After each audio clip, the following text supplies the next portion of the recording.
the question was well, why didn't Kevan do his homework in the first place? Okay, he has form for not doing his homework from time to time. He's not, like I said, necessarily the most He's just academic. that kind of kid, yeah. Yeah, exactly.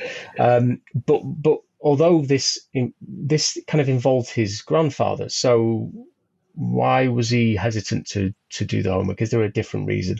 And it could well be because actually that is his trauma. His trauma is kind of secondary because he never knew his grandfather. So maybe he was a bit hesitant because of that. And I haven't explored that in the first book. I didn't want to get too kind of deeply into that. But yeah, I ended up having to kind of think about how I was going to communicate this idea of a mining disaster and how it can affect community. And it was difficult to begin with because I just thought I wouldn't be able to do it justice or to be authentic enough about how that would work.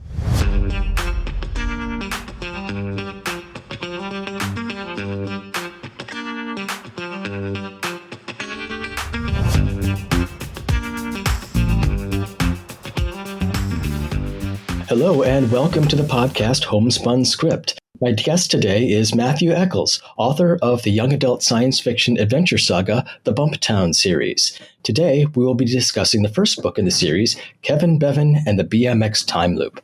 Matthew, welcome to the recording room. Thank you so much for joining me today. It's a pleasure and privilege to talk with you. Thanks for having me. It is a pleasure. So tell us a little bit about yourself. Well, I live in Bristol, which is a city in the southwest of England. Lived here for about 25 years, came down here to study.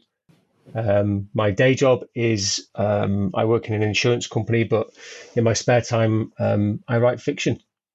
So, and this is the series is the product of that, I assume. Is this your first book?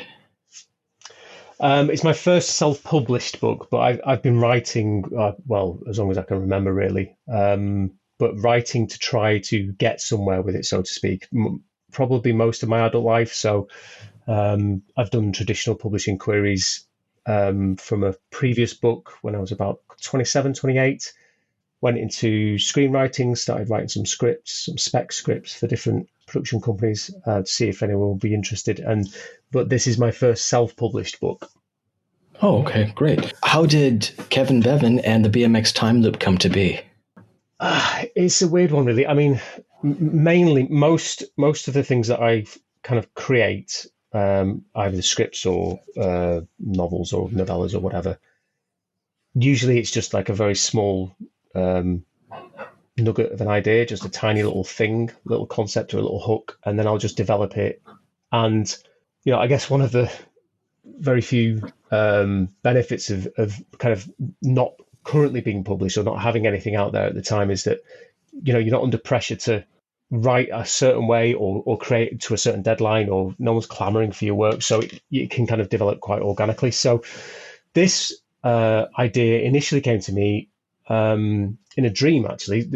It was a very tiny little idea. So basically I put my alarm on snooze. I had this very brief dream where someone's walking down the street and I'm kind of watching them. I'm not sure where I'm looking from or who I am, but they come down the garden path. So I'm clearly in the garden for whatever reason. They open the door. It appears that I'm in a porch, and they come into the porch and they wipe their feet. They put their hands against the door and then they disappear. And then from then, basically, that was just a little dream. Woke up, didn't think anything of it. The idea came back to me whilst I was brushing my teeth, I think. And then I started walking to work, and basically my rule is that if you kind of think about the idea more than 3 times, then you've got to write it down, because there's something there, whatever it is, just write it down and try and develop it. So essentially I just developed that idea, what happened to that person. So essentially it was a case of coming up with different scenarios that can explain that. So is it teleportation? Is it time machine? Is it a miniaturization device? Is it an invisibility thing? Started developing each of those ideas very briefly, knocked a few of them on the head quite quickly because of the logistics of it, and then just ended up with this idea of time travel, because I was never interested in writing any stories about time travel, just for the logistical nightmare that it can be. And also I have issues with the kind of the multiple timeline concept of time travel, because it's just so open. It could be anything you want it to be. There's no restriction. And that for me is just, it really impedes my creativity, because I need to have some form of kind of restriction just to kind of push, I think it helps you innovate a little bit. So I've always avoided those kinds of stories, just because I probably find myself, getting tied up in knots. So the only reason I carried on writing it as a time travel story was because I thought, if I'm going to write it as a time travel story, then maybe I'll write it in the way that there's only one timeline, and that's the restriction. So you're a bit restricted in terms of what you can do, or at least that's the initial idea in the book anyway. I mean, it kind of gets developed and explored further on in successive books, but that kind of worked for me. And then again, I'm not really necessarily a middle grade or young adult writer. I just write stories and then I try and find an audience for them. But I liked the idea of a kind of a kid who is dreading going back to school because they've forgotten their homework. And I remember that very vividly as a child, when, if I didn't do something I was supposed to do, and the dread you felt before you went back to school. And that it just developed from there. And I just kept working on it and coming up with all these different ideas and getting rid of some and keeping some in. And yeah, by the end of it, there was a working kind of, I mean, I guess it's not a novella. It's about 44,000 words, but I guess because it's a young adult book, it's a novel. I would imagine that's how it works.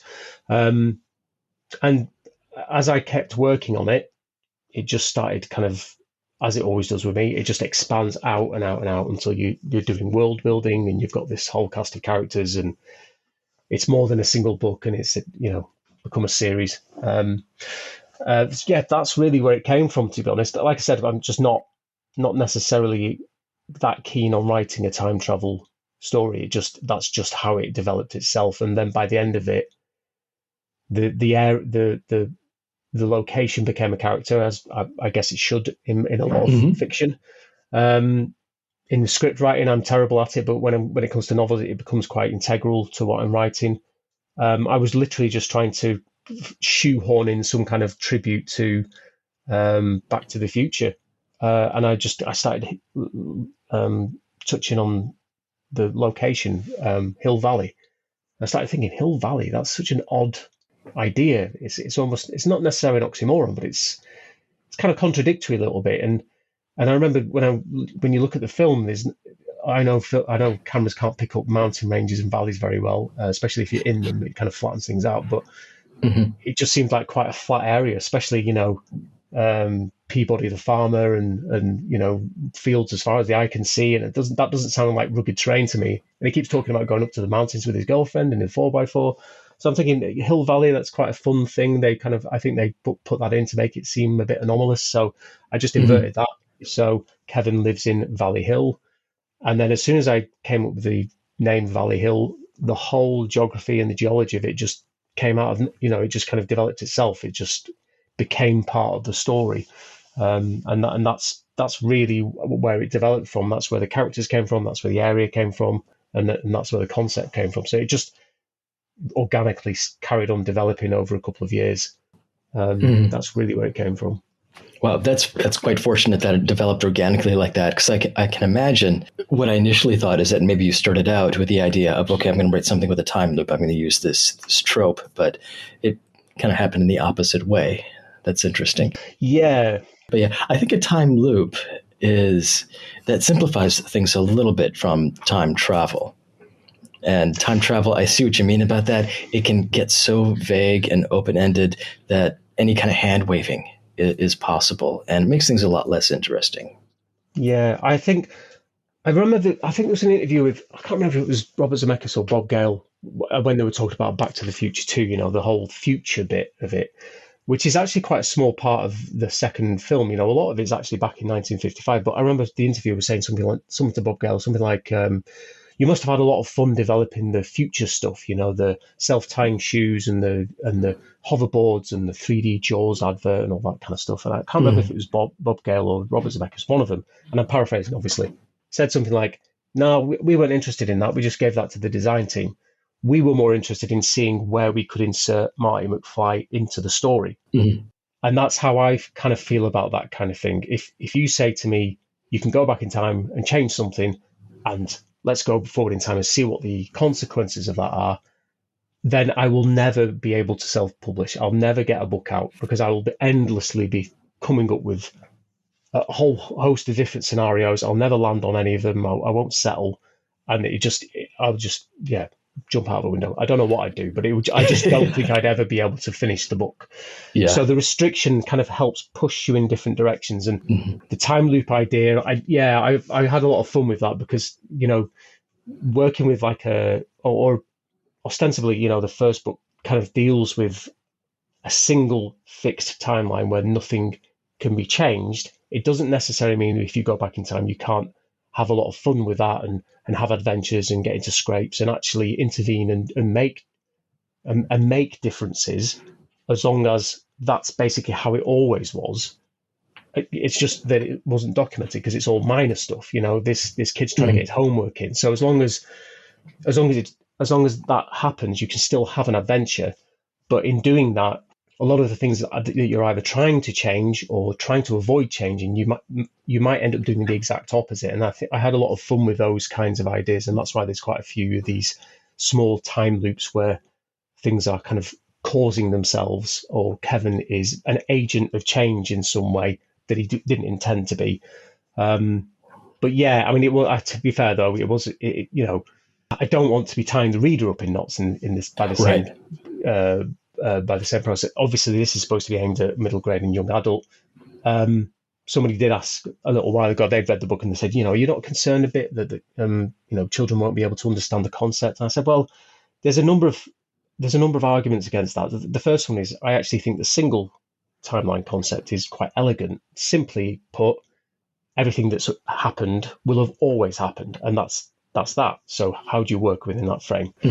The second thing is, I just think children, they deal with mind-blowing concepts on a regular basis. I think we're doing them a disservice sometimes when we write very, not simplistic, but linear kind of stories. They can deal with big concepts. That's kind of the point of being in your formative years. When you get to 30, 40, or my age, mid-40s, not much kind of surprises you anymore. And sometimes you get a little bit rigid or set in your ways. There's not that many things that somebody just says, oh, you do realize that such and such, and the next thing you know, you're like, you can't sleep at night. Children have to deal with some of the most mind-blowing concepts that on a regular basis, there is a God, there isn't a God, your parents aren't related, just some random stuff that you assumed, and then you're kind of told the opposite, or you're told it's not the case. These concepts are huge, fundamental metaphysical concepts, and they deal with them, and they take them in their stride, and they understand them, and they ask questions, and then they move on to the next thing. And they do all of those without having particular mental health issues. They just deal with them. And that's what their brains are like, perhaps. They're like sponges. Present them with something like this. My argument, and I don't want to do a Gerald Ratner here and sully my own product, but if a child doesn't enjoy my book, it's either because I haven't communicated the idea properly, or they're just not enjoying it. The only stories, films, or whatever that I have struggled to follow is because I haven't really enjoyed it. If it's too complicated a concept, then yeah, all right. Maybe either you've introduced a concept that's too complicated, or you just haven't explained it properly. So I think that if there's any children who kind of draw a blank reading this book, that's not because they don't understand the concept. It's because either they don't enjoy what they're reading, and I have no issue with that. I've had a lot of rejections through the querying process, so I'm not necessarily thick-skinned, but I've been around the block. Or I've got this concept and I just haven't been able to explain it clearly enough. But I think that having an 11-year-old boy trying to understand it themselves, I think that's a useful frame in which a useful lens in which to kind of present it. He's trying to work it out as well. You've got this character where, for the reader, either they work things out before you do, or you work things out before the character does, or the absolute mother load, which is you both can work it out at the same time. And that's really what I would ideally like to do. So he's trying to make sense of it at the same time, and hopefully in understanding it by the end of the book, the reader can kind of follow that as well and be on the journey with the character as well. I can imagine someone Kevin's age reading the book and maybe understanding it or accepting it, but also the way you wrote Kevin, and I love the character. I thought he was fantastic. But when he realizes that he's in this time loop, and he realizes it fairly quickly, he just kind of accepts it, and he uses as his references for how to deal with it pop culture, like Bill and Ted's Excellent Adventure and Back to the Future, and he navigates it as like an 11-year-old boy, I imagine, would, but he also navigates it very effectively. Yeah, I'd love to hear more about your approach toward writing, Kevin. Yeah, when I first started writing him, I think he was a bit more of a loose cannon. I think he was almost on the cusp of sabotaging his own, it's not his story arc, but his own attempts to kind of get where he needs to get to, to achieve his goals. So I kind of toned that down a little bit, but really, I think the idea was to have him and Anish, his best friend, as being not necessarily yin and yang, but Anish being a more cautious and strategic person, whereas Kevin is more kind of tactical, and he just throws himself into things. So he's got this kind of he's got this kind of energy about him where something happens, he'll react, look for a solution, and just go wherever that might take him. And oftentimes, if he ends up having more scrapes, but the idea being that he kind of stumbles through the story and manages to cling on to the things that will kind of enable him to achieve what he's trying to do.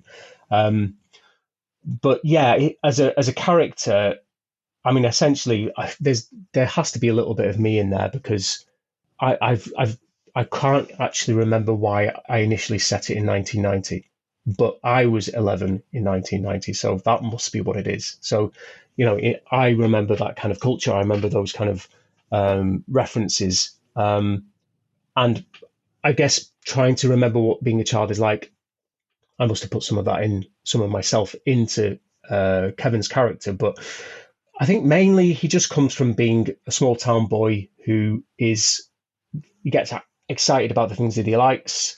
He's a little bit wild when it comes to school. He's not necessarily the most academic. He's clever and he has an intelligence about him, but he's not really that fussed about school. And I liked that character. And I also had the idea that sometimes our heroes, especially in younger books, middle grade and maybe not young adult, but maybe middle grade, but some of our heroes are either perfect or they're underdogs who we root for. And that's kind of it. And I'm not saying necessarily the characters are flat, but they kind of follow a certain type. And what I wanted with Kevin, and he's kind of informed a lot of the story in this regard, is that he is a real child in that he sometimes swears, and sometimes he's a bit naughty, and sometimes he fibs, and sometimes he gets himself into trouble and tries to get himself out of it, and he's a bit of a blagger, and he has all these different things about him which are a little bit more grounded, rather than he's a perfect person who has misfortune on him. He doesn't necessarily want for anything, but by the same token, he's not rich. His parents kind of graft. So I like the idea of having someone like that, where he's not really got much to lose, but by the same token, he has a kind of his core is that he's a good person, and he has a heart. And I think from knowing some of his friends and his family, you can see that. Yeah, he also has a good bit of street smarts about him, or the kind of street smarts an 11-year-old boy would have in his situation in terms of his problem-solving ability. Yeah. Do you know what? Street smarts is a really interesting way of looking at it, because that was one of the things that kind of mortified me a little bit when I was writing, because it showed the differences in our generations. So I have children, and the idea of kind of saying to my eldest, off you go, out you get, come back for lunch, or come back for dinner or whatever, and just letting them just kind of go off. Perhaps we wrap our children in bubble wrap a little bit too much. Maybe we do, maybe we don't. But in my generation, you just got on your bike and off you went, and you just went off and did whatever it is you did. And as long as you were back in time for your next meal, then my parents were okay with that. And that was the case with all of the children on my streets. And I think that does kind of give him an element of, like I said, problem solving and trying to kind of work out how to navigate grown-ups and kind of grown-ups who may present barriers because either you're not supposed to be in this building, or you're not supposed to be on the street, or you're not supposed to be out. Or so the main conceit for that I thought was quite interesting was when he initially goes back in time, he only goes back one day. So it's not like he goes back to the prehistoric period or, all these exotic places. He goes back one day, and that's his opportunity to do what he needs to do. But because he's still in his school uniform, that creates its own issue, which is it's just like a beacon. He's literally signaling to everybody, I'm playing truant. And so it's not as easy for him to find places to go or find people to help him, because everybody's kind of just looking at him and thinking, why are you not at school? Even though obviously there is a Kevan Bevan at school at the time, because there's two of them at that point. So I found that quite interesting. He was kind of always on the back foot, trying to work out what he was doing quickly whilst he's on his bike, whilst he's running away, whilst he's hiding from people. He has to think quickly. He doesn't have that option. I think if Anish was in that position, well, Anish would have struggled in that position, but by the same token, Anish wouldn't have put himself in that trouble in the first place. So there's a difference there. So yeah, I think he definitely does have street smarts. I think that's one of the main qualities he has that helps him get through the ordeal that he's created for himself.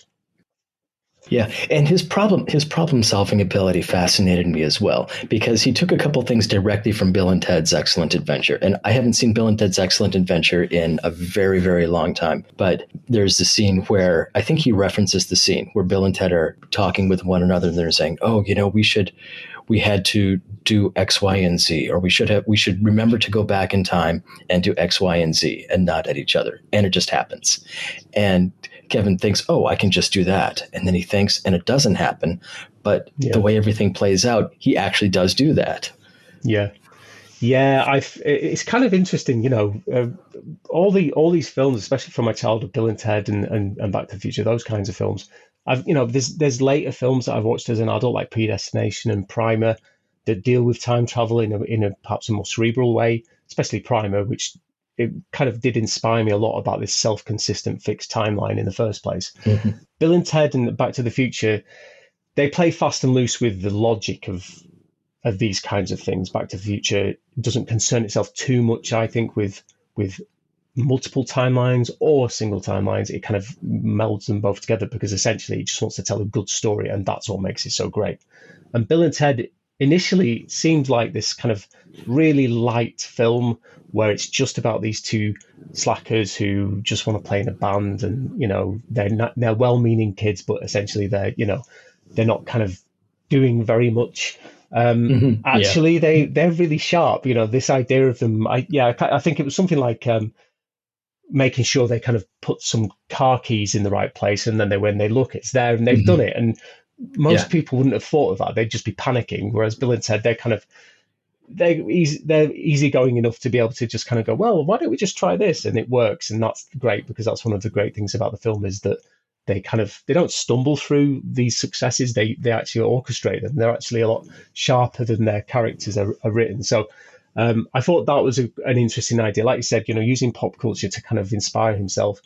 There's a number of cases where that happens. I mean, obviously that's been one of the challenges for me in terms of kind of who I'm aiming this book at, because it was getting the back with these pop culture references. There's a lot of them. Just because I'm trying to set the scene, but also because it's in the background. All of this is in the background, the TV shows and the music and the cars and whatever. The balance for me was to try to make sure that children could read the book, but that these pop culture references wouldn't be a kind of obstacle for them to understand what's going on. So, one of the cars that's been used at some point in the book is a Vauxhall Cavalier. They don't really exist anymore. There's not very many Vauxhall Cavaliers driving around in this country. Anyone who's reading that book, the fact that they might not know what a Vauxhall Cavalier is just shows that it's from a different time. It doesn't get in the way of them understanding what's going on. And that's every single time I'm putting these pop culture references in, I'm trying to think to myself, if I put this in, I'm actually stopping that person who's reading it understanding what Kevan is trying to do.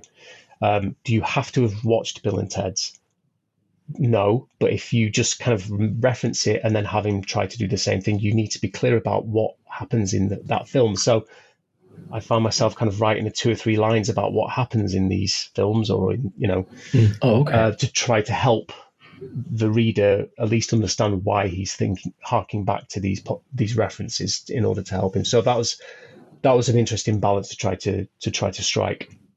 Mhm. Yeah, and even with one of the central problems that Kevin encounters, which is how is he going to watch WrestleMania? And I remember those days. It was on pay per view, and it Yeah, was an yeah, issue. If you wanted to watch WrestleMania, everyone had to gather at a friend's house, and someone had to pay the fee. And I didn't even know it was possible to tape it. I'm sure people found out how, evidently, but explaining that is most definitely something that would be necessary for a contemporary audience, because it's a very different kind of technology and process for doing that kind of thing. yeah. It's almost like a luxury, wasn't it? It's quite interesting because his nemesis Yaya, he's boasts about these things, about having satellite television, things that we take for granted, or at least have multiple options in streaming or cable, or whatever it is we've got. Like you said, in those days, we had to gather around the TV for pay per view, or try and get someone to tape something if indeed it was at all possible. Yeah, so it kind of tried to make WrestleMania 6, I think it was WrestleMania 6, seem like a luxury, Mm-hmm.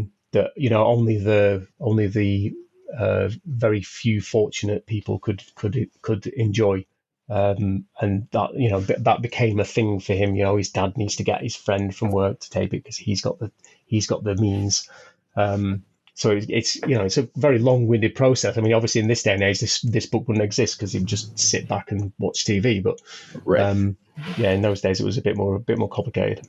Yeah, you can't just pause it in quotes. Yeah, exactly. So let's get back to this technicality of the time loop. And I don't want to harp on the technicality because that's not the important part. And although the title is Kevan Bevan and the BMX Time Loop, the time loop is not the important part of the book. It's Kevin developing as a person, and it's about Kevin, I think. Yeah, And yeah. that's one thing I really appreciate. I can't tell you how much I just love that character and how unique he is. Yeah, it's I really struggled with the title. The original title Mhm. was one where I tried to marry kind of the metaphysical with the banal, and I think I called it Kevin's Cosmic Porch.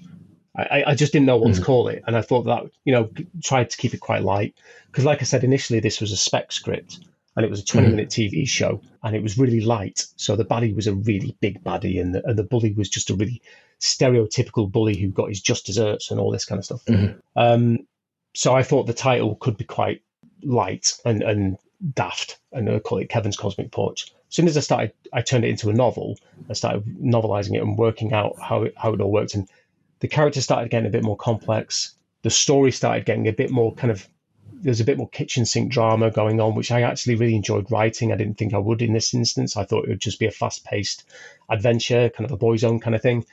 Um, with regard to him developing as a person, the story of his family and the tragedy that occurred within the entire community, that just became the driving thing behind it, and that's how Kevin did develop. Because, like I said, initially he was just this wild kid running around, um, bit of a wisecracker.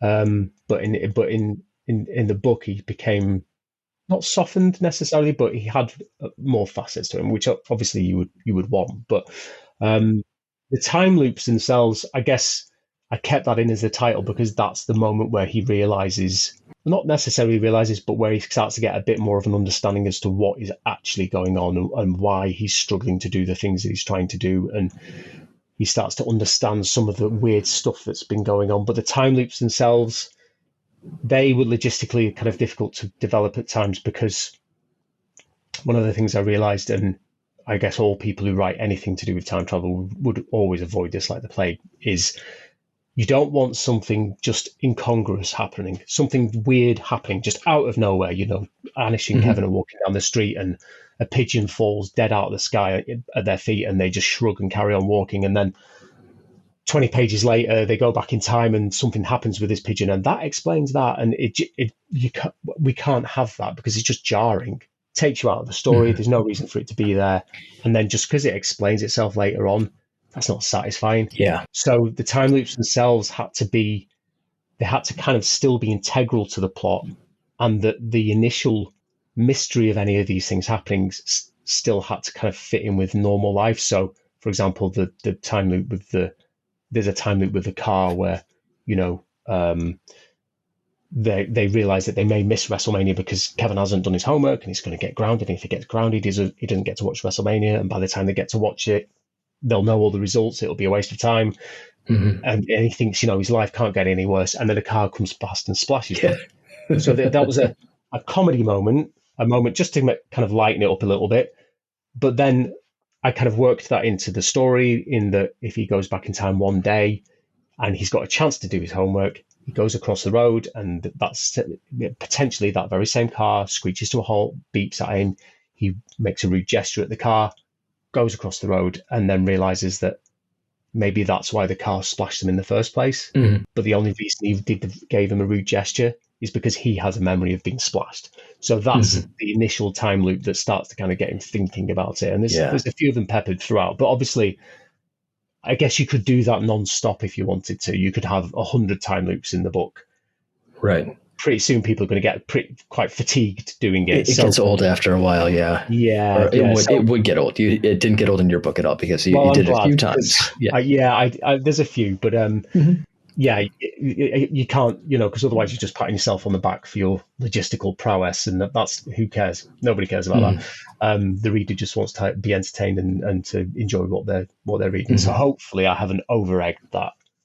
Definitely not. Yeah, I thought it was a really good amount, and it wasn't the kind of situation where I felt I had to go back and read the whole book again just because I thought I might have missed something here and there. And it was this massive puzzle that I was supposed to figure out. And if I didn't figure out, then that means I'm not smart enough to understand a young adult book. But I didn't get that feeling at all. I'm like, the car and the BMX bike and things, and those two stuck out. Stuck out to me. Yeah, but that was. I'm glad, because the last thing, especially because it's because I'm trying to potentially aiming this at children. I'm hoping children might pick up. And I'm going to doing some school reading soon. I don't want children reading this and just being switched off. That would be the worst thing in the world. Hopefully, if that happened, I would be able to then just aim it at adults and say, "Hey, do you remember what it was like in the 90s? Read this book." But if children are made to feel like they, if it's too complicated, then that's my failing and not theirs. And I guess with self-publishing, maybe there is more of a risk of that in as much as, because I haven't had any beta reading or ARC reading. I let my wife read the book, and I've kind of agonized over the book myself. But I haven't had a team of people looking at what I've written and coming back and giving me feedback. So in terms of critiques, that I've had very little, because I haven't reached out for that. I've only started to understand the self-publishing journey as I've been doing it, because I kind of went in feet first. That's really good to know that that at least you didn't feel kind of tripped up by any of the logistical stuff, because that'd be terrible. And I think if I had been maybe Kevin's age or maybe a little bit older reading it, I would have just maybe uncritically just accepted the time loop stuff and think, that's cool. Yeah, that's how it works. That's how it worked in Bill and Ted. That's how it worked in Back to the Future. That's fine. No problem. Oh, good stuff.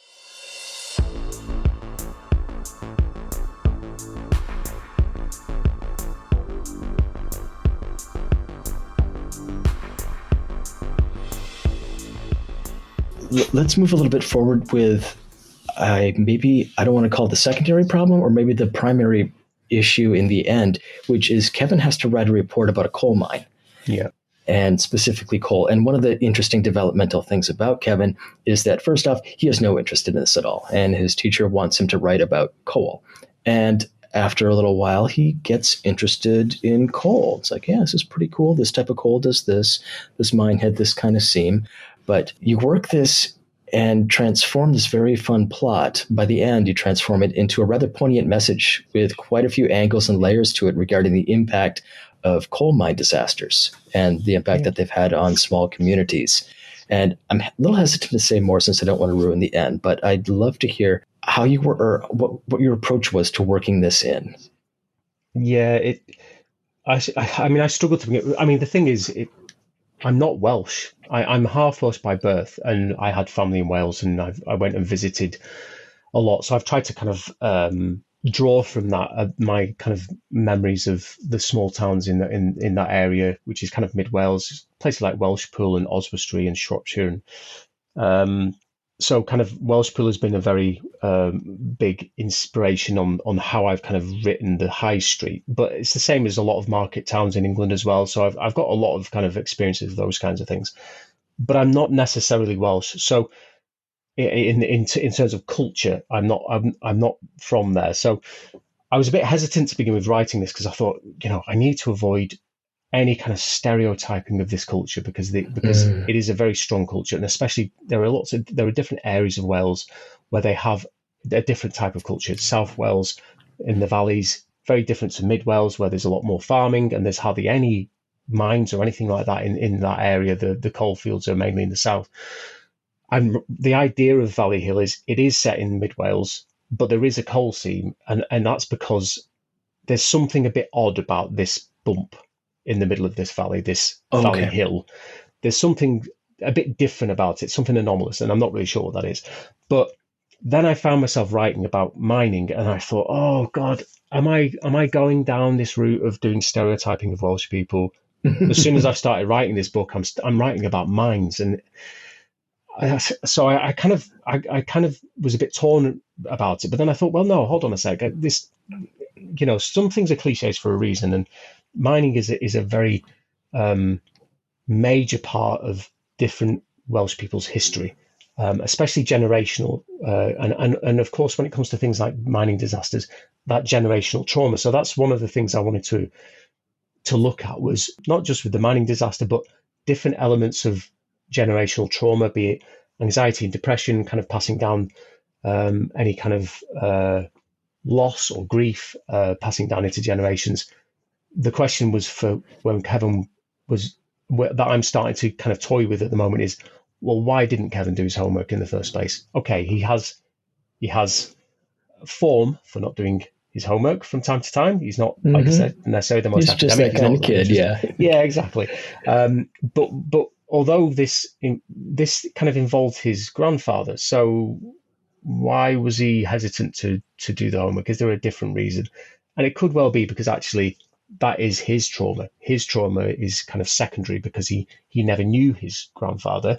So maybe he was a bit hesitant because of that. And I haven't explored that in the first book. I didn't want to get too kind of deeply into that. But yeah, I ended up having to kind of think about how I was going to communicate this idea of a mining disaster and how it can affect community. And it was difficult to begin with because I just thought I wouldn't be able to do it justice or to be authentic enough about how that would work. And then I started having to kind of research mining disasters, and as I think we mentioned earlier, the Aberfan disaster was a key one for me, not necessarily because of what happened in Aberfan, because that was a very unique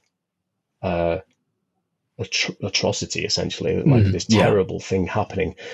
It wasn't groups of men going down into a mine and there's something terrible happening there. It was above ground, and it affected people who weren't even connected to the mine directly, and it affected the whole community, and there were lots of children involved in the tragedy. It was just an awful thing. But the thing that really stuck out for me was the idea that there's this organization, and in this instance it's the National Coal Board, and I'm not in my story I can't actually have the National Coal Board named in the story because I would be attributing a fictional disaster to a real organization. So my mine is privately owned, so I can avoid that pitfall. I don't want to go down that road. But this idea of wealthy or powerful vested interests cutting corners, perhaps, and being negligent, and I can openly say that about the National Coal Board because that's been found in a number of disasters in the past. That there has been instances where they have been negligent and they have cut corners, and at times other people have been taking the blame for it. And then the truth has come out. On occasions, there have been inquests where the owners of the mines have not been found to be negligent, even though the community is aware that that is what happened. Mm. But some of these disasters, I mean, Aberfan was, I think it was 100, nearly 150 people died. Oh, wow. And prior to that, within the last 100 years, there was one in Gresford, which I think was like 250, 260 people died. It's a dangerous, mining itself is obviously, by its very nature, a very dangerous job and a very hard job.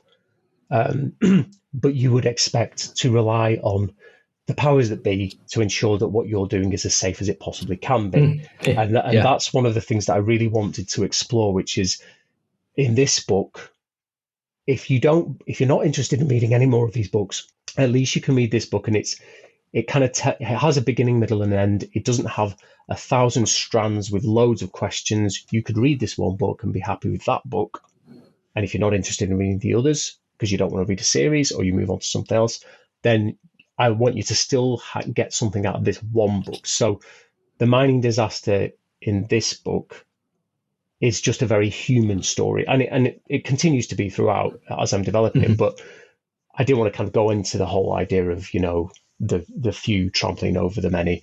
But in this instance, what I wanted to do was talk about kind of how it's affected Kevan and his family and his mum, and how they've struggled with it, and how he discusses it with his gran, and like you said, how he kind of starts to learn about mining, because it's almost like I kind of explore other instances of generational trauma throughout the books, throughout the series, that aren't actually necessary to do with mining, but they things like World War II, and how there's this kind of gap generation where the children of the boomer children of World War II. So like my parents, for example, they were both born in 1946. So they kind of lived through the war in its aftermath. And there's a lot of kind of jokes in my country, at least, about how, people in their 20s and 30s didn't want to hear about the war. They didn't want to hear their parents or their uncles or their aunties banging on about the war. Let's just forget about it. My generation, because there's that kind of remove, we didn't experience the war. I was born in the late 70s, and in the mid 80s, as I was growing up, there wasn't really any kind of remnants of that going on. Everything had been more or less rebuilt. There was just these kind of elders, these grandparents and great uncles and great aunts who perhaps were willing to talk about it. If they weren't, that's fine. But if they did want to talk about it, my generation were a bit more interested. And I think that that's perhaps what Kevan might be doing, without wanting to sound too pretentious about it. He wasn't really interested in any of this, and he's only kind of learning about it now, and he's only kind of taking more of an interest in it now. He's 11 years old. He's starting to kind of become a bit more, his feelings about things are starting to become a bit more complex, and he's opening himself up to them, and he's learning about the mining community, and he's, like you said, he's becoming interested in it. And obviously, he ends up trying to understand those elements of his past a bit better, I suppose, is probably the easiest way to say it. Yeah, it struck me how close the parallel was between the story you told in Wales and a lot of the stuff that happened in the United States in the early to mid 20th century in coal mines. And the structure of how things are controlled was eerily similar, because there would be tenant housing, and it was a thing in Virginia coal mines, and there was a company store, and you get paid in company scrip, and the economic control that most of these coal mines were privately owned, but the degree of economic and social control that was exercised over generations of people, because a lot of people just could not get out of that rut, where the only thing to do there is just go work in the coal mine. And I can see echoes of that in your novel as well.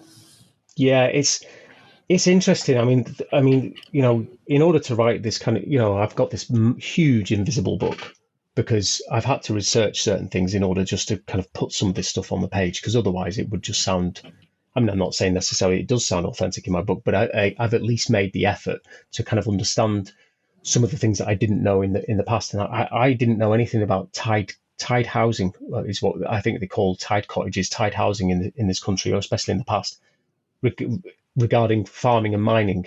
In that, if you work on the farm, here's your accommodation. If you work in the mines, you can stay in this house.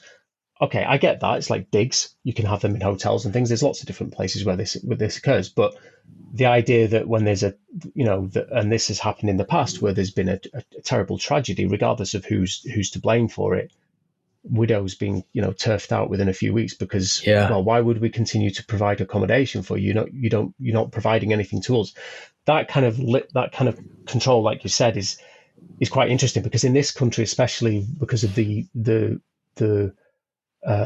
death of the industry over the last 20, 30, 40 years, a lot of people who are now elderly talking about their experiences in the mines in the 70s and 80s, and they are still, it's still in their hearts. They loved the job that they had, and they loved the sense of community that it provided, and they would talk quite not rose tinted, but quite positively about how the mine owners or the National Coal Board or whoever would set up, community centres and working men's clubs and social clubs and parks and play parks and all of these things. They would pay for all of these things so that people who lived in the terraces that had been built by the mine owners in the first instance, they would provide these amenities so that people would have this sense of community. And when the mines started to be closed, or when there were issues with the mines, or where hours were being scaled back, and the industry and the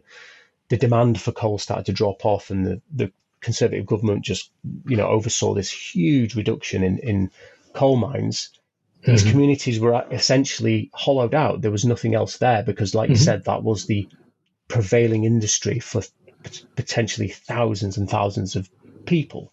So that's really another element that I've kind of touched on very briefly in the first book, which is of a high street and a town that's still kind of struggling to do other things. There's light industry, there's a small industrial estate, there's a few shops on the high street, but really the main driving economic force has been gone for a number of years, and they haven't quite recovered from that yet, and they're not really sure how they're going to, I guess. So that's why I've kind of brought in this idea of a new supermarket, because it presents a new threat or presents a potential threat to to the local butcher. Yeah, exactly. And you also briefly touch on the issue of unionization and what impact that can have in dividing a community. Yeah. It's this is a difficult bit of the story, and I'm entering into very it's a volatile issue. It is. It was really hard because I didn't obviously never worked in a mine. My dad never worked in a mine. My grandfather was a collier. He worked in mines, and he came out to sign up to join the war effort. Ended up in Dunkirk. Ended up flying for the RAF as in Italy. But he started out as a collier, and actually my family tree, especially that side of my dad's side of the family, there's colliers and there's textile workers and there's people working, workhouses and all that kind of stuff. It's that kind of working class background. My mother's side is farming, so there's an element of mining in my family, but I don't have any connection to it. I don't have any particular love for it, and I don't look down on it. I think it's a hard job, but I've never seen a single miner talking in interviews saying, I didn't like the job, I hated it, I just did it for the pay. They all kind of talked really positively about it, and that might be partly as a reaction to the death of the industry. If it ends up that your memories of it become a bit more positive, but that's possibly because a number of men maybe struggled to move on to other industries. So the unionization thing for me is a tricky subject, because maybe I have a certain advantage, which is that I'm not a miner, but I don't. It's been difficult to kind of tap into that kind of visceral rage that you can get, where you've gone on strike for a reason, and one of them is either because they're going to close your mine, or because the pay isn't good enough, or there's some kind of dispute that hasn't been resolved through discussion. So some people go on strike, and then other people don't, and they have their reasons. And that a lot of that initial anger about the treatment by the mine owner, I feel in some ways gets kind of redirected to those people who break strikes or scabs or blacklegs or whatever you want to call them. There's definitely a stigma there. That anger, might be not necessarily justified, but understandable, because the argument there is that obviously if you're still working, you're undermining our efforts to get somewhere. But that's working on the basis that everybody voted to strike in the first instance, which oftentimes didn't. And one of the ones I learned about recently during the strikes in the 80s was of a town that was essentially split in half. One half voted to strike and one half didn't initially. And I'm again talking about generational trauma. There's children and grandchildren of those people who have issues with the children and grandchildren of the people on the other side, and that is filtered through because of how we tell these stories about our lives. And I found that quite interesting. And I guess I am playing with fire a little bit in talking about how one of the people who's kind of central to the story was a strike breaker. So I'm still working on that and making sure that I've kind of researched this properly so that I don't just end up making it some kind of romantic claptrap that people are going to read and just go, you don't understand what it was like. You don't understand what you're talking about. This part of the research I'm doing is I have to make sure I get this right, because I am entering into, like I said, quite volatile territory. Well, it made me interested in the economic and social workings of the coal mining industry and community in England, and even compared to that in the United States. And I am by no means an expert in the coal mining situation in the United States in the early 20th century, but the number of very specific parallels, as I said, just really struck me, and it definitely piqued my interest. So even if it has some inaccuracies, which I doubt it does, but that's, I think, secondary to the fact that you've brought it out as an issue and gotten people interested in this very engaging way. So I appreciated that a lot. I thought it was one of the more wonderful things about the book. Oh, thank you. No, it's I'm glad you're saying that, because the last thing I want to do is to be kind of, I'm not this isn't Grapes of Wrath. I'm not trying to kind of, politicize children. But, I think, to be honest, middle grade and young adult, when you're talking about communities and how people are with one another and how people treat each other, that is politics. It's just a different type. Yeah. And I guess this is part of that. I'm not necessarily trying to get people to fly the flag or, fist in the air or anything like that. But by the same token, these things happened and people were treated like this, and it's not necessarily a left or a right leaning argument. It's just an observation of things that did happen. Well, that's one of the benefits of writing literature like this, is it's not really designed to put forth an argument. If you're going to put forth an argument about something like that, a young adult novel is probably not the most efficient way of doing it, but raising it as an issue in an interesting and engaging way definitely is within the purview of a novel like this. And I loved it. It's one of my favorite books from the last few months, actually.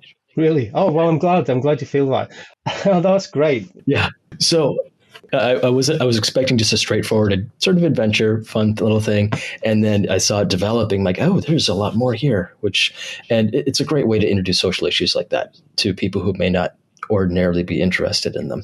And we seem to keep them going through that as well. I appreciate that.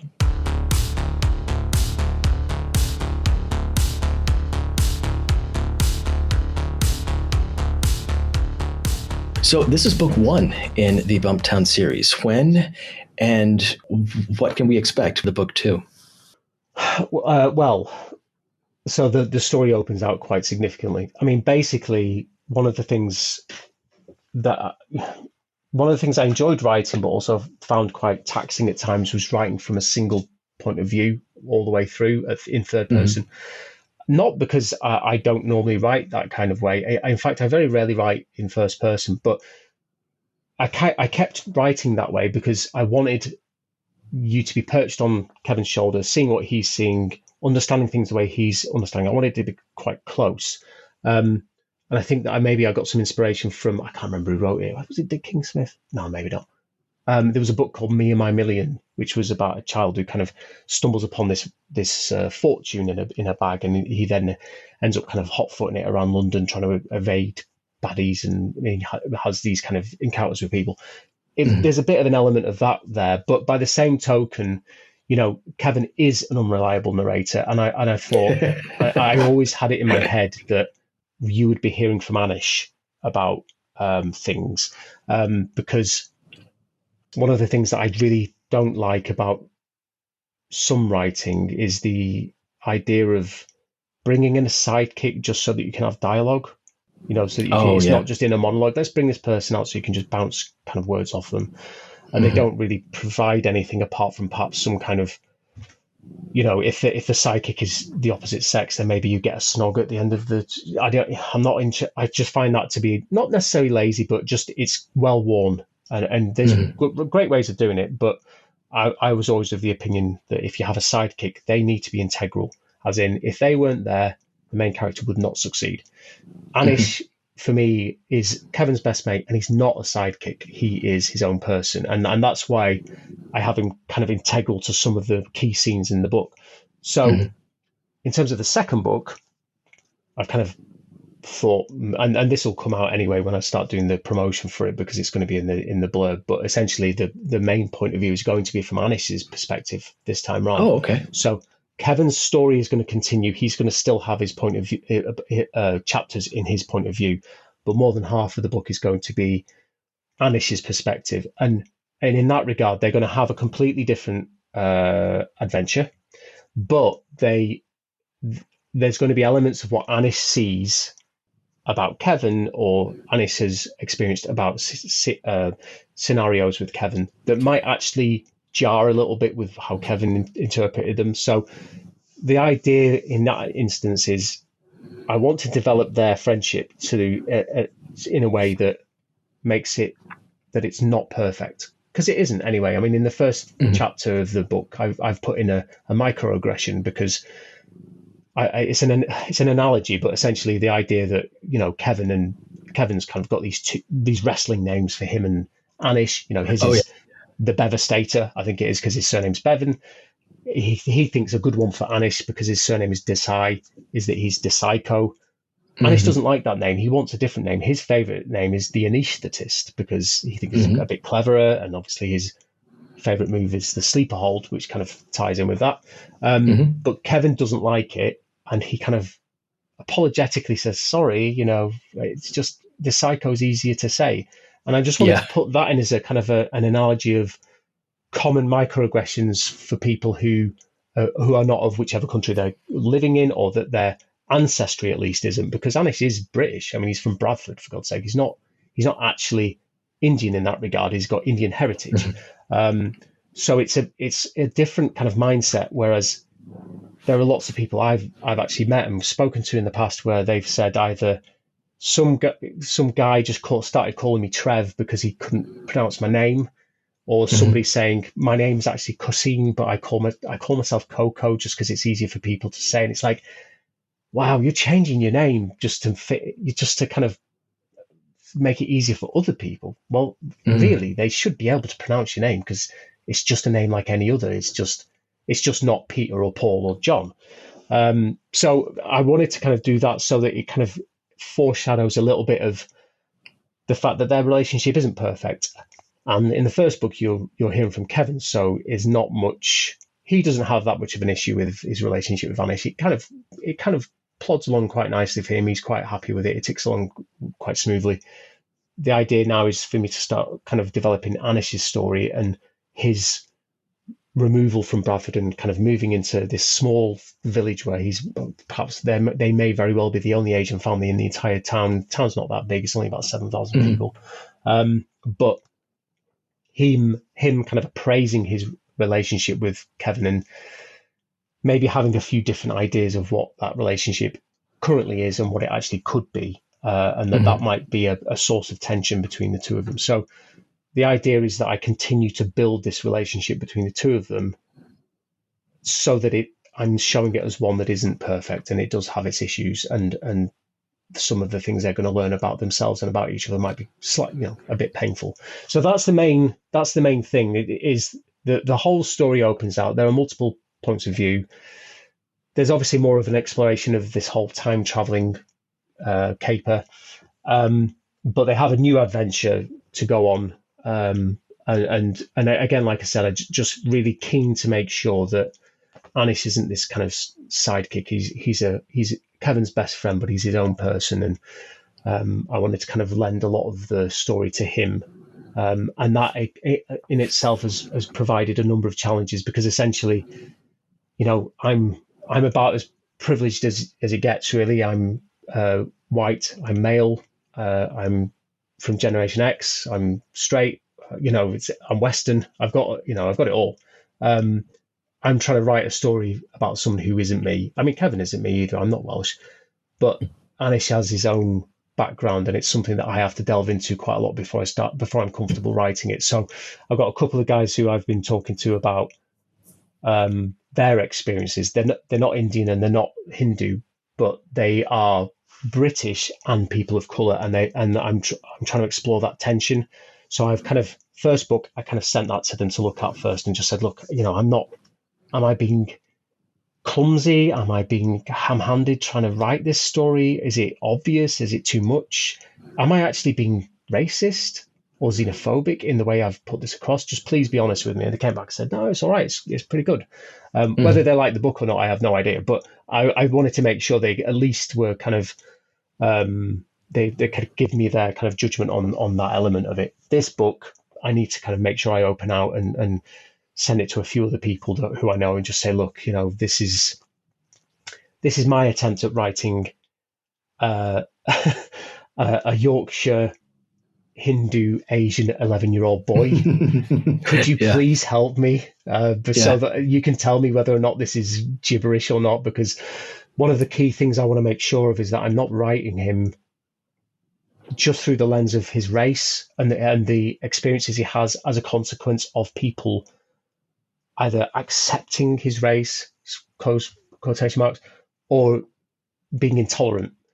That's not enough. He's his own person. He has his own mind. He has his own likes. He has his own dislikes. He has a personality. He's not just defined by how other people see him through race. So trying to get that balance between Anish, the 11-year-old who likes RPGs and board games, and Anish, a child who's gone from an area where there was a high ethnic contingent in Bradford, which there's a huge Muslim ethnic community, and there's a sizable, well, not sizable, an average sized Hindu community there, to a place where there's just none of that. It's just white Welsh people, and I can't avoid talking about that because it's obviously it would be a talking point in that regard. So I do touch on those elements, but I can't make that all that Anish is about, because then not only would I be doing him a disservice, but I'd be doing any person who's reading that book a disservice by making him so kind of flat. So I'm kind of working on him at the moment. I'm on draft 4. I'm hoping that the book comes out maybe summer, August, hoping.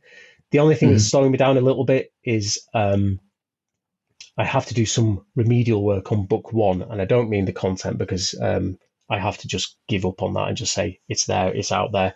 But there's certain elements that in my naivety in self-publishing, I overlooked. So one of the things is the fonts. I've hit a roadblock with them because essentially I need to kind of change the fonts so that they're kind of free license for commercial use. And also the actual cover itself, I'm working on changing the cover. And before anyone gets the pitchforks out, the actual imagery of Kevan and the BMX and the homework, that's my own hand. The background is actually AI. So essentially I couldn't visualize what I wanted. And I was doing this a long time ago. This is probably about 2 years ago when I was trying to work out on the front covers. I kind of used crayon to try to visualize what I wanted. I'd wanted it to be kind of like a wormhole, but kind of a mix between a wormhole and a mine shaft. And I didn't really know how I was going to do that. And I couldn't really visualize it. So I started typing in keywords to try to create it. I ended up with this kind of design, which I was kind of happy with. And then obviously I came onto social media. I haven't been on social media for about 10 years. Came onto social media. Amazon started changing their terms. They started asking people to declare whether something had used AI, and I just wasn't comfortable with it. I was never really comfortable with the background anyway, because I hadn't done it with my own hand. But by the same token, it's a hot topic, as I'm sure you're aware. There's a lot of discussion about AI. Oh, yeah. I think that people have very strong opinions, and I agree with a lot of them, because even though I'm doing my own front cover, there's a question over if you're still using AI, then you're kind of supporting that way of creating imagery. Okay.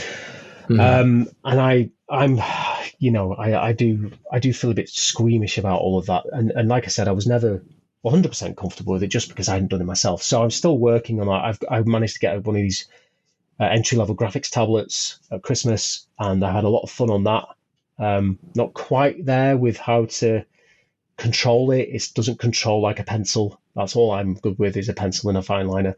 But I need to change a few little bits, and that's kind of slowing down book 2 coming out, because I obviously want the front covers to have a similar style to them, which is kind of semi-cartoony kind of characters, but by the same token, some kind of metaphysical or some kind of elemental design in the background. So that's slowing things down a little bit. But I'm quite happy with where book 2 is at the moment. I think another draft, just to make sure that I haven't overlooked really obvious things, like, describing what people look like. Really basic fundamental stuff that I sometimes forget that I'm supposed to be doing, which is kind of weird because I'm an aesthete, and I've got hyperphantasia, but in terms of actually putting that stuff down, it's just as difficult for me as it would be for anyone else. And sometimes, I mean, Mr. Carter in the first book, the teacher, thankfully his voice is quite strong, but he actually is not described much at all. And I'm kind of happy with that, because he has this very strong voice that, kind of describes him almost. But I want to obviously make sure I don't miss out on some of the really fundamental elements of storytelling, like letting people know what people look like and things like that. So it's going to go through a couple more runs, I think, before it comes out. From Mr. Carter, I got vibes of Ferris Bueller's Teacher, but maybe a little bit nicer. He's more understanding and compassionate. Yeah, he's kind of got a slight air of cynicism about him. I think he's a bit irreverent at times. I think he's basically showing. I think there's a kind of a moment between him and the head teacher, where the head teacher says, that the last song that they sang was a bit more like the Beatles, and he wasn't particularly approving of it. I think maybe I was trying to show, the old guard and the new generation of teachers, and that this teacher's not quite as religious and not quite as strict. I was looking. I really shouldn't go back near that book anymore, because every time I look over it, I go, "Oh no, I really should change this thing." With Mr. Carter, it was kind of like, actually, I quite like the fact that he's not described that much, because his voice is not necessarily unique, but maybe I have fun with the supporting characters a bit more, because they can chew the scenery a little bit. They're on the periphery, and they can be a bit more kind of amplified, I guess, in that regard. Whereas if I did that with Kevan or Anish, people would be fed up with the book, within about 50 pages. So, yeah, there's that. So, is there any advice that you would give to people who are in a similar position, who are maybe deciding between self and traditional publishing? Well, I probably would avoid ever advising anybody to do one over the other. But I've queried for traditional publishing in the past, and it is hard going. Not just because of rejection, because I think that once you get some rejections under your belt, I think you've been blooded and you're fine. It's not necessarily water off a duck's back after that, but you're okay. First time I got rejected, it broke my heart. After that, it was okay. It's disappointing. It's always disappointing. And of course, it's quite a laborious process, because you get all this guidance and advice. And, the first time I was writing these scripts, for example, and I sent the first episode of a script off, and I carried on writing the second script, and I got into the third and the fourth and the fifth and the sixth. And the first script came back rejected, and I thought, so I've just written 5 other scripts for this show, and it's not going anywhere. That was a bit of a waste of time. I could have written something else. But by the same token, I sent this novel off. I actually did send to agents initially, so about 15 agents. I had about 40 on the list. And I was writing a script for something else. And I was really excited about this script because I kind of could forget about this book for the time being.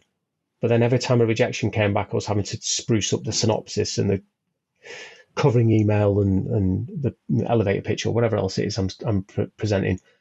And I could never concentrate on one over the other. And that's one of the main reasons why I said, you know what, this is my naivety. I mean, essentially, I just said, you know what, I'm just going to upload this as an EPUB on Amazon and be done with it. And, that would take me 5 minutes. And obviously, as soon as I started looking into it, it was, would you like to also do a hardback and a paperback? And you need to do cover design and you need this and you need that. So I guess my advice is, if someone is going down the traditional publishing route, then good luck. Just try to do some research if you can over covering emails and synopses and all that kind of stuff. Make sure everything is polished nicely. Make sure those 3 chapters, if it is 3 chapters, that you're sending off are as good as you could possibly get them. Make sure you've got the rest of the book written. I think sometimes people forget that they're supposed to be doing that too. With the self-publishing advice, do you know what? I think if I could go back to myself a year and a half ago when I first started looking into self-publishing, I wouldn't tell myself anything different. And the reason why is not because I've done it all perfectly, but because it's actually quite daunting when you look at all of the things at once that you need to do. If you take it step by step, then it's not so much of an issue. First off, look at this. First off, look at formatting or cover design or whatever it is. So I wouldn't actually have told myself any of this because I think I would have perhaps been scared away from doing it. Not because it's impossible, but just because there is a lot of things to consider that I hadn't, and I'm still learning. My innocence in this is I've been a year and a half doing this, and I'm still learning really basic stuff like fonts. For God's sake, I don't know if I'm the only person in the world who's not been paying attention to these things, but I think that what I would say to anyone who is interested in potentially self-publishing is just go for it. One of the things that you have in your arsenal is you have the freedom to write the thing that you want to write. You might be looking at a particular market, but you're not necessarily being told by gatekeepers necessarily, we won't represent you unless you make it a bit more like this, or we won't, we're interested, but could you make it a bit more like that? You're free to write whatever it is you wish to write. Whether anyone reads it or enjoys it is a different matter, but it really depends on why you're writing in the first place. When I started putting this out there, I didn't know what to expect. I think one of the things that tripped me up the most, and I hear a lot of self-published authors saying this, is marketing. I literally flung this book out into the ether, sat back and went, okay, now what? What do I need to do now? And immediately my book started to drop down the list of, it's probably at this moment in time, the 2 millionth most popular book in kids, young adult time travel, or whatever the categories I put it in.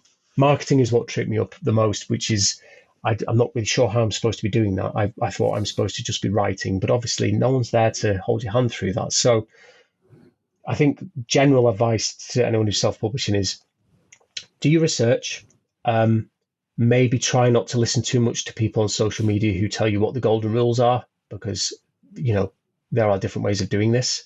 But do your own research and look into it yourself and make your own decisions about how you want to progress, because the clue is in the title. It's self-publishing, and you will find your own way to do it. There are people out there who want to do their hot takes and write 160 characters telling you what you need to do and what works and what doesn't.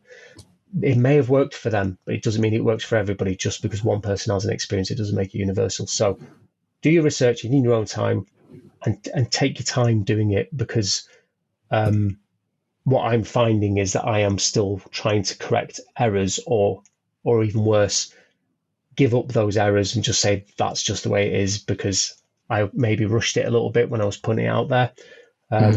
So yeah, I think that's probably the main advice I would give is just take your time and do your own research and just make sure that whatever you're putting out there is from the heart, it's what you want to put out there, not what you think other people might want to read. Well, based on every single interview I've had with a self-published author, you are not alone when it comes to the difficulties of marketing when it comes to self-publishing. It's a very common theme, and it's completely understandable. And even with indie publishing, getting an agreement or an understanding and communicating on how a book is going to be marketed or even planned for it can be difficult.